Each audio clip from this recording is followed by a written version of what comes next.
A last will and testament is a final accounting of who and what we hold most dear, a reflection of our personal values and those of the times in which we live. With that in mind, Linda Jean Nicholson has spent the past 4 years sifting through old estate records at the courthouse in Charlottetown. The result is a new book called Early Prince Edward Island Probate Records. And Canada Now's Bev Murphy has a look. This may not be the most colourful book on the shelf. It's not in with the bestsellers, but it's a story about islanders and how they lived 150 years ago. Some of those stories are real gems.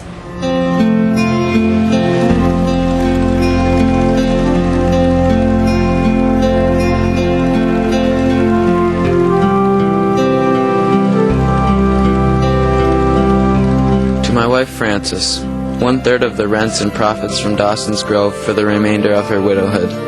She may live on my estate with my sons until they marry. If my wife remarries, she is to receive only her bed and wearing apparel.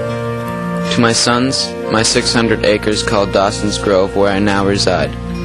If my sons die without legal issue, their share passes to the male issue of my daughter, Anna Margaret, on condition he is a member of the Methodist Episcopal Church, unconnected with popery, and he assumes the name Dawson.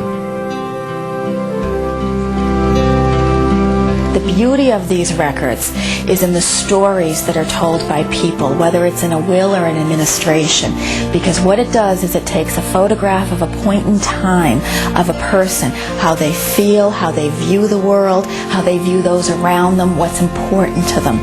And that's why these records are so relevant.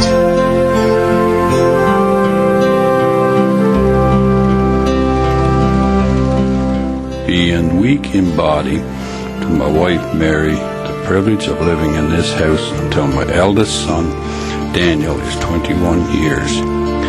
Then 1 cow, the grass for a cow, 2 acres on the east side of the road. The parlor rented of this house for the remainder of her life. If my wife and Daniel disagree when he reaches 21 years, she may have a lawful share of the provisions for that year and the privilege of 1 horse to go to Mass. So you really see the control that men had over women and how little women had control over their own lives, especially when they were married.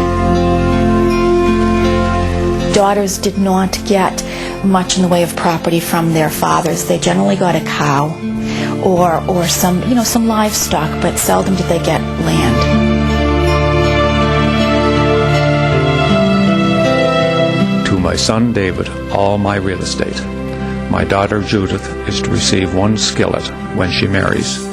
After my death, my son is to donate money to have masses said for my soul and for the soul of my wife.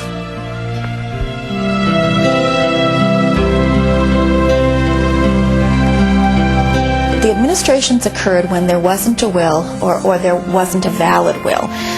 So what happened was a member of the family usually would go forward to the court and they would explain to the court who the individual was, when they died, frequently how they died, what they left as an estate, and who they left as heirs.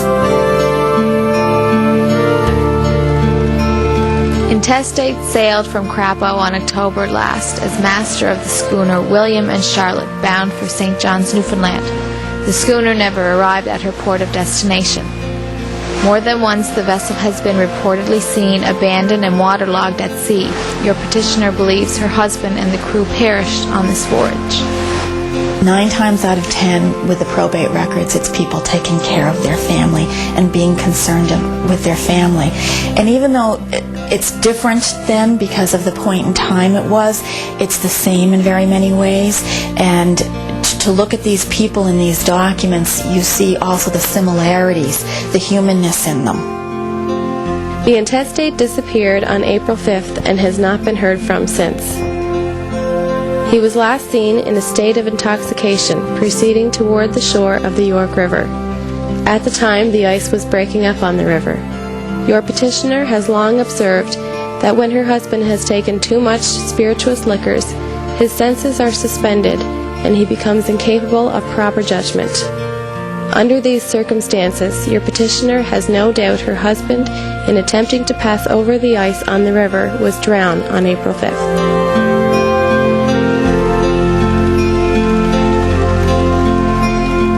do you hope your book will do? Make accessible to people the stories of the past, because they're beautiful. They give us a snapshot in time of an individual, and especially with the wills, when someone knew they were going to die, they really weren't very concerned about what anyone thought about how they were distributing their property. They did exactly what they wanted to do, and it tells so much about the person and so much about what was important to them and who was important to them and how much they valued those around them and the property and what they built up during their life.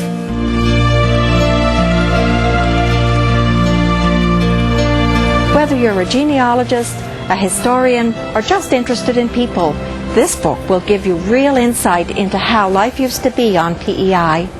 Bev Murphy, CBC News, Charlottetown. Well, thank you, Bev. A focus on the weather coming up, Boomer, and much more after this. Stay with us. Start your day in the know with Island